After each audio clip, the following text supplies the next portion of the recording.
L'ancien hôpital sanatorium Sabourin, un fleuron national de l'architecture fondamentaliste des années 30, sort d'une superbe réhabilitation. Il accueille désormais les 550 élèves de l'École nationale supérieure d'architecture de Clermont-Ferrand. Il tranche d'une certaine manière, mais d'un autre côté, il s'intègre bien. Enfin, on n'est pas choqué de le voir quand on se balade. Il est repérable et c'est assez agréable. Non, Puis il a une histoire, donc c'est agréable d'être dans un bâtiment historique. Émouvante inauguration aujourd'hui. Des infirmières se souviennent de leur vie au sanatorium jusqu'en 1997. On avait un sens de l'équipe qui se perd un petit peu maintenant au point de vue personnel.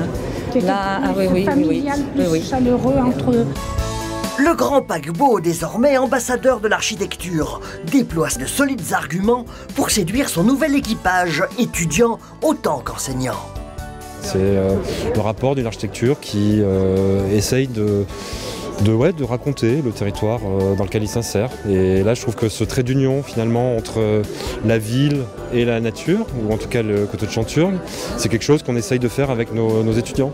Le fait d'être simplement dans les quartiers nord aussi, quartiers contemporains, sur lequel on a sans doute à retravailler, sur lequel on a des choses à dire, nous architectes, le fait d'être là, c'est plutôt c'est nos sujets aujourd'hui, finalement. Cette école, ce qui est assez sympa, c'est qu'on est relativement proche en distance de Clermont. C'est pas forcément facile d'accès, mais c'est un peu une bouffée d'air frais quand on sort de Clermont, de l'agglomération et toute la végétation autour et même les vignes quand on arrive juste en bas, ça dépayse et ça donne envie de rester.